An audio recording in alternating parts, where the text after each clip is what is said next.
Maming chatlaba Hollywood star Jackie Chan asi pokringai mamangda mamagi womda tha 39 hena leirami mos haibadi isang asina area chap manabada upambidagi hena carbon dioxide absorb tawi Telugu cinema da maming leraba Indian actor Brahmanandam asi Chahi 19 gi manungda film lising amada Yaokhi Miyoi bagi Thawaigi arumba asi kaya Oiramgani haiba adom khangbibra.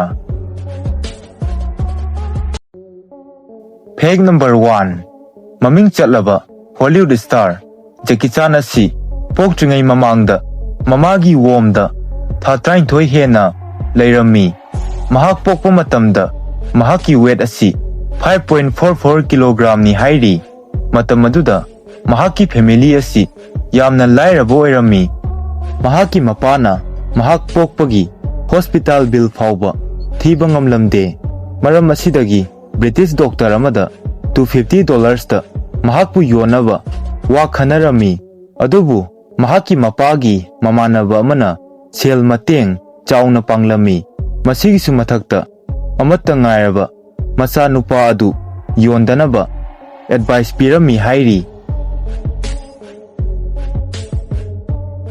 Peg number 2 Telugu cinema da maming leraba Indian actor Brahmanandam Kaneganti asi Chahi 19 gi manungda film lising amada Yaokhi mahak film yamna kumbagi dama Guinness World Record chankhi mahak asi comedian ama oina mayamna sak khangnaba actor amani mahak February 1 1956 da Satyena Pale da pokhi mahaki loinabigi mamingna Lakshmi Kaneganti kawi mahaki macha singi mamingna Raja Gautam amadi Sit Kaneganti ni parents ki mamingna Lakshmi Narasama amadi Nagalinga Sari ni mahak 1.62 meters wangi mahakna phangkhiba award singdi Padma Shri amadi Nandi Award for Best Male Comedian asina singbani.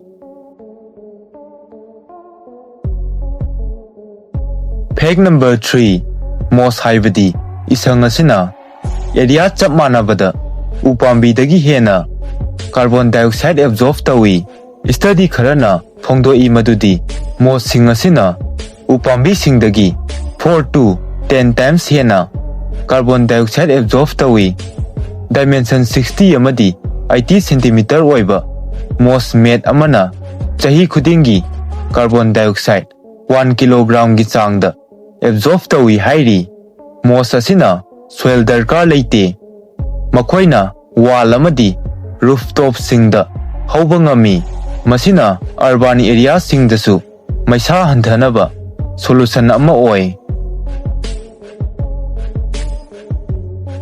Peg number 4 male donor amadagi khud animak transplant tawba phangkhiba Indian nupi macha adu Shreya Siddhana Gaudar kawi 2016 da masagi chahi 35 surabi Shreya asi bus accident amada elbow gi makhada khud animak kakhi masigi matungda 2017 gi August 9 da Amrita Institute of Medical Sciences da khud animak transplant tawba phangkhi khud animak donate tawkhiba nupa adugi mamingna masagi chahi 19 suraba Sachin ni Miyoi asi motorbike accident amada brain dead oikhibani surgery tawraba matungda angakpa ama oina biological adaptation thokhi Sachin gi achauba amadi amuba makhut sing adu nupi makhut kumna tawrakhi amadi skin su Shreya ga matching oikhi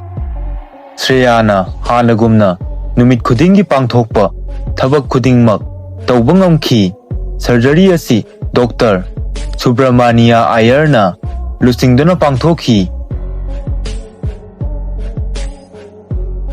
Peg number 5 maming leraba footballer Cristiano Ronaldo asi mahaki masada tattoo amata hakte masigi maramdi mahak asi regular blood donor amani masida sunatana bone marrow donor amasuni Ronaldo na blood donor ama oikhiba asi mahaki teammate ki macha ama blood darkar layrakpadagi donate tauba haukhibani.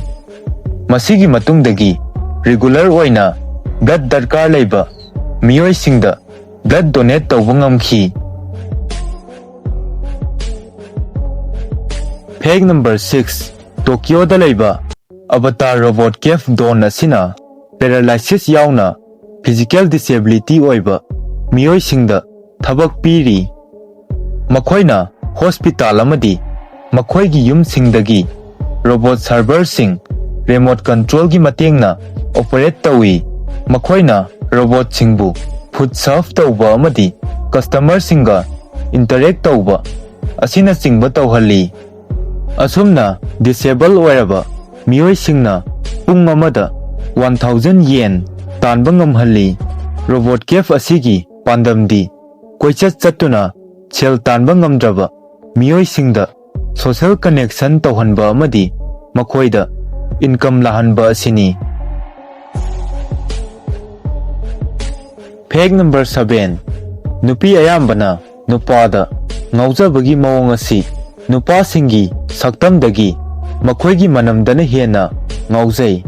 Maram asina asingba nupa singdi makhoida saigadaba perfume asi yamna manam nungsiba khanduna madubu makhoina sijinnai. Page number 8. 1907 da Dr.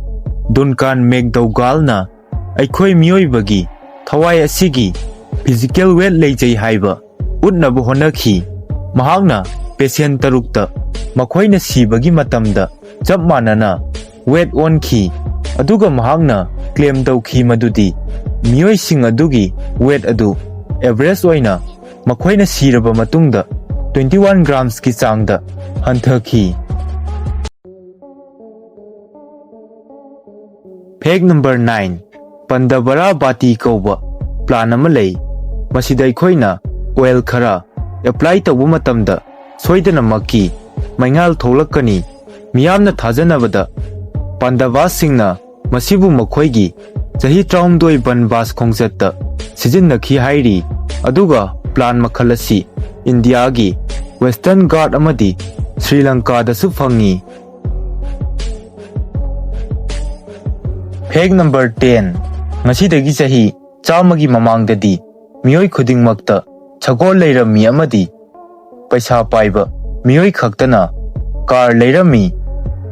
Adubu hojiki matam asidadi miyoi khudingmakta car leinare adubu paisa paiba miyoi khaktana chagol leinare. Page number 11. Average oina adult person amagi eyeball ama khaktagi arumba asi 7.5 grams khaktani